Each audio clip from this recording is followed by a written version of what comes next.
നമസ്കാരം. Raf talk ഫുട്ബോളിലേക്ക് അവർക്കും സ്വാഗതം. അടുത്ത വേൾഡ് കപ്പിലെ സർപ്രൈസ് താരമാരായിരിക്കും? എല്ലാ വേൾഡ് കപ്പിലും അങ്ങനെ സർപ്രൈസ് താരങ്ങൾ ഉദയം ചെയ്യാറുണ്ടല്ലോ. സൂപ്പർ താരങ്ങളായിട്ട് ചിലർ വരും, പക്ഷേ അവരെപ്പോലും മറികടന്നുകൊണ്ട് ചില താരങ്ങൾ അത്ഭുത പ്രകടനങ്ങൾ നടത്തും.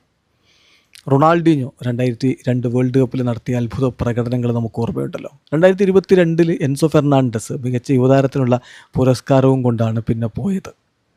ഇത്തവണ ആരായിരിക്കും ആ സർപ്രൈസ് പ്ലെയർ? ചോദ്യം ബ്രസീലിയൻ ദേശീയ ടീമിൻ്റെ കോച്ച് കാർലോ ആഞ്ചലോട്ടിയുടെ പുത്രൻ, ദേശീയ ടീമിൻ്റെ അസിസ്റ്റൻ്റ് കോച്ച് കൂടിയായ ഡേവിഡ് ആഞ്ചലോട്ടിയോടാണ്. അദ്ദേഹം അതിന് പറയുന്നൊരു മറുപടിയുണ്ട്. യെസ്, ഇത്തവണ അത്തരത്തിലുള്ള ഒരു സർപ്രൈസ് പ്ലെയർ ആവാൻ എല്ലാ സാധ്യതയും കാണുന്നത് എസ്റ്റവായോ വില്ലിനാണ്. അദ്ദേഹത്തിൻ്റെ മറുപടിയിലേക്കൊന്ന് പോകാം. അദ്ദേഹം പറയുന്നു, ഇത് BBC സ്പോർട്ട് ഇപ്പോൾ റിപ്പോർട്ട് ചെയ്യുന്നുണ്ട്. അദ്ദേഹം പറയുന്നു, തീർച്ചയായിട്ടും സർപ്രൈസ്ഡായി മാറുന്ന താരങ്ങൾ, ഞങ്ങൾക്ക് ഒരുപാട് അറ്റാക്കിംഗ് പ്ലെയേഴ്സ് ഉണ്ട്, ഒരുപാട് ടാലൻ്റ് ഉണ്ട്, ഒരുപാട് ഡിഫറെൻറ്റ് പ്രൊഫൈൽസ് ഉണ്ട്. പക്ഷേ നിങ്ങൾക്ക് ഒരാളുടെ പേര് വേണമെങ്കിൽ, സർപ്രൈസ് പ്ലെയർ എന്ന രൂപത്തിൽ ഒരാളുടെ പേര് വേണമെങ്കിൽ, Estevao is one of the rising talent of Brazil. ബ്രസീലിൽ ഉദിച്ചു വരുന്ന ടാലൻറ്റുകളിൽ ഒരാൾ എസ്റ്റവായോ ആണ്. അദ്ദേഹത്തിൻ്റെ പേരായിരിക്കും ഞാൻ പറയുക.